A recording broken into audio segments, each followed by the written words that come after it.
Hi, my name is Ronnie Graham, and I'd like to present you with my craps swing theory. This is basically a scoring method that I kind of developed through my statistical analysis to record results of randomly rolled dice. This is the results of about 7 years of research. So what my method does is it allows you to take advantage of certain patterns that occur during the natural progression of numbers.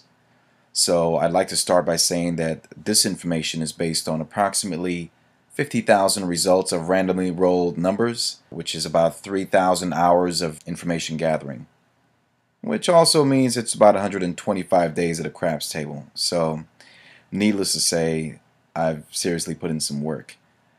So let's get right to it. How to record numbers. Now this sheet right here, this represents what happened on September the 9th, 2011 at Mount Airy. Now this is 2 sheets of information, and now I'm going to explain how you record numbers of randomly rolled dice. So the shooter, as soon as I get up to the table, the shooter rolls a 7. Now what I want you to notice is that every single line ends with a 7. 7 here. There's not one line where you'll find 2 sevens. 7 is the end result of every single line, as you can see. You're probably wondering, what are these numbers over here? Well, this first column, the entire column, represents all of the 4s that you would find in these numbers right here, these series of numbers. This second column represents all the 10s. The third column represents all the 5s, 9s, 6s, and then 8s right here. So let's look at this second line right here, where the shooter rolled a 10, 6, 6, 4, 6, 6, 6, 8, 8, 7. Now in this succession of numbers, what you would do is you would record all the numbers. As soon as the shooter 7's out or rolls a 7, you would instantly go over here and then start filling in these spaces. So you look for all the 4s, because remember, the first column represents all the 4s.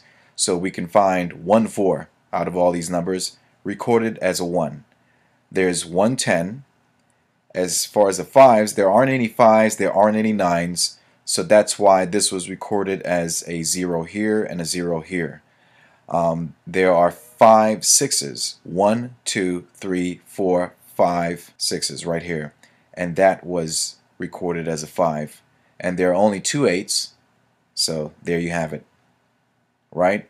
And then you just follow that pattern throughout every single line, and at the end you'll have a sheet that looks just like this. The reason why you're recording the numbers like this is it will enable you to spot certain patterns within the frequency column over here.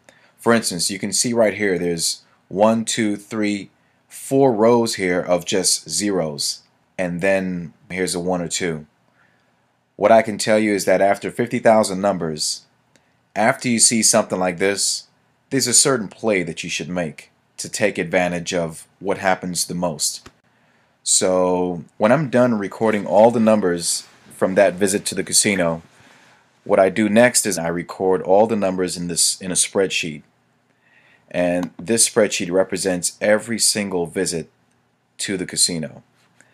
And as you can see, column A represents all of the 4s, column B all the 10s, C all the 5s, and so on and so forth.